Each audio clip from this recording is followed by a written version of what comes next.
Go. Good morning, Bruno. Hey Nick, how are you? Fine, thanks, and you. Good. Good. Another episode of PLA, and we're going to do the first question with you, Bruno. So, continuing on some of the negotiations or discussions that we've had in the last couple of weeks, we're dealing with student leases. We're dealing with them in depth and the various aspects of student leases. And so, today, what we're going to move on to is something that should be definitely kept in mind if you are an investor, if you're going into a student leases, and that is unfortunately the fact that students sometimes are not the best at looking after properties, at caring for them.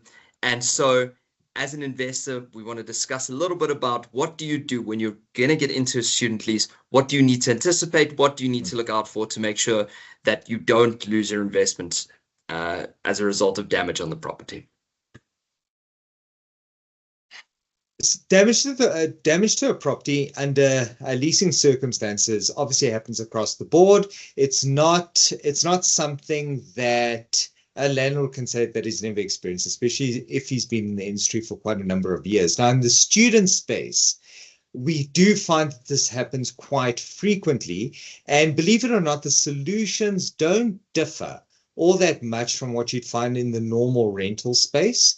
But it is something that you need to bear in mind because it does happen quite frequently, especially in student accommodation. Unfortunately, students do not always take care of premises, and it is very, very important that you mitigate these risks in the right way. So the first thing to bear in mind is when we speak about the condition of the property and damage to the property, one has to distinguish between normal wear and tear and actual damage to the property. Because remember, under leases, if a person hands over a property for somebody else to hire and utilize and enjoy, part of the consideration that they're paying for that includes a certain amount of fair wear and tear. So the landlord does retain some responsibility when it comes down to ensuring that the property stays in a certain condition. If it's fair wear and tear, the landlord has to cover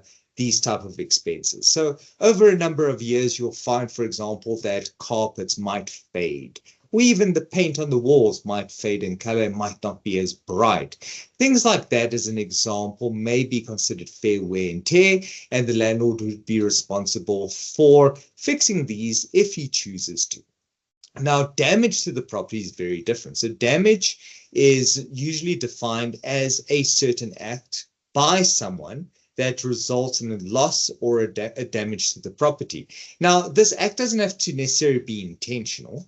It can be negligent as well. So, but you're looking for that specific act. So you're looking for an act where the tenant or a student, as an example, has not given a due care to the property and has allowed something to transpire that actually resulted in damage to the property. So stupid examples is there's a leak in the ceiling and the tenant is aware that there's a leak. They can hear it or they can see some sort of damage, but they leave it because it's not their problem, not their property, so they allow it to happen. We've seen, for example, in situations where something might break and the tenant doesn't report it, so a gate is left open and unlocked because the lock broke, and the tenant says nothing about it and leaves it open and allows vandals to come into the property. Obviously, the most common ones are drain issues where, the drain gets packed with food or hair or whatever the case is, causes blockages, and then eventually results in a massive, pipe, leak or a pipe bursting or a blockage or something along those lines, when the tenant was very much aware that they should have acted reasonably. And then obviously there's the intentional damage. This as a landlord, I'm hoping that you don't experience frequently. This is normally out of animosity or anger, but under intentional circumstances. People, like in one of my YouTube videos, where I think one of the viewers found it amusing to mention that if, he damages properties by taking a sledgehammer to a kitchen sink and by leaving graffiti and pouring bleach on the carpets.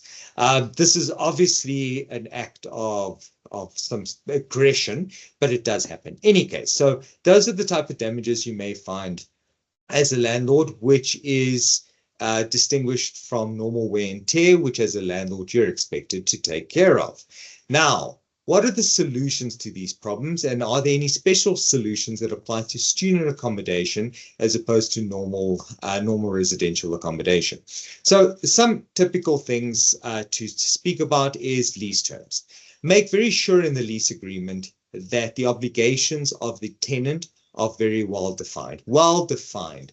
Lease agreements should not read so abstractly or openly that no one actually quite understands what their responsibilities are. And it makes it sound like everything is their responsibility, because then people don't actually give attention to this. They don't respect it. So you have to be quite specific. And I often suggest that people do this by giving a document, like a handover document, to a tenant, especially students, and especially when people are sharing certain common areas. I always suggest that the landlord does a tenant pack.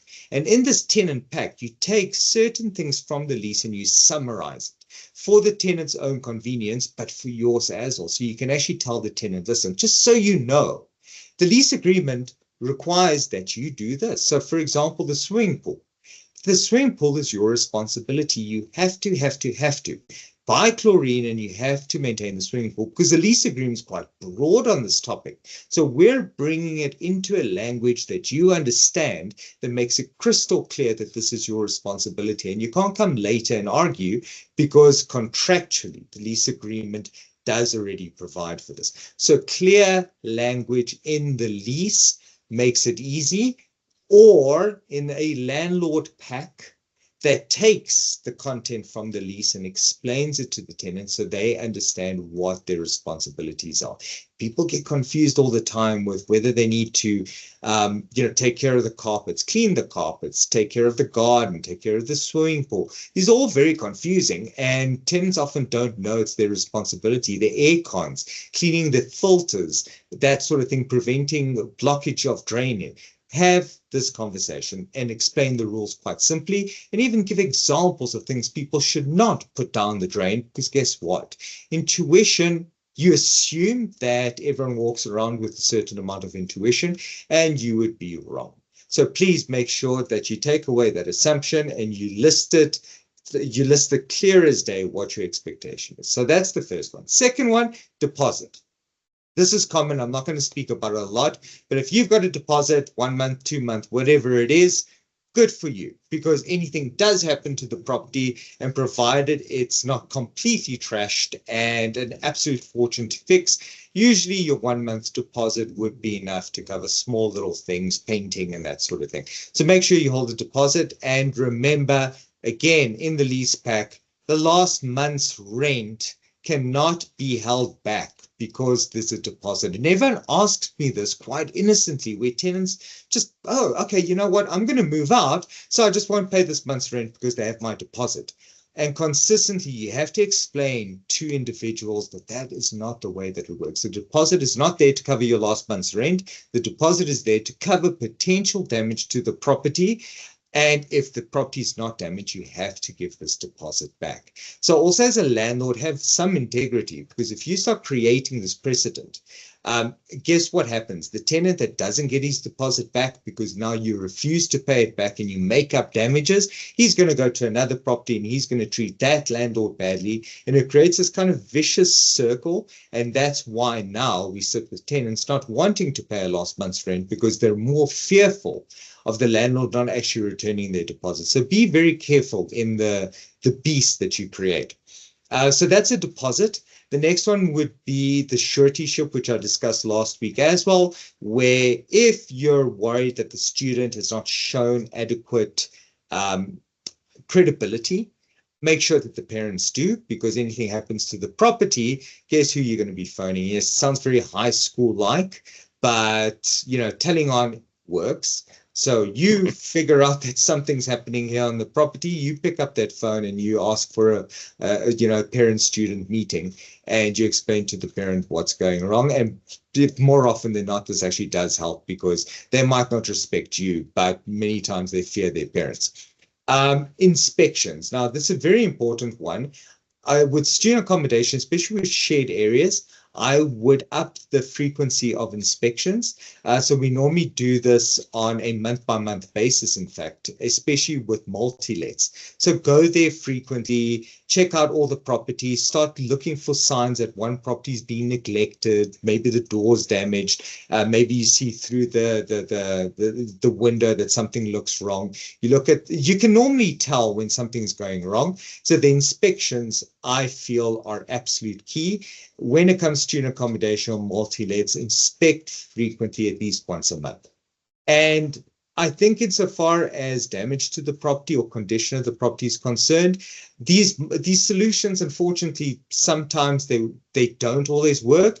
But if you're on top of everything and you implement each one of these, you're far less likely to suffer as much damage as you would, if you don't do these things.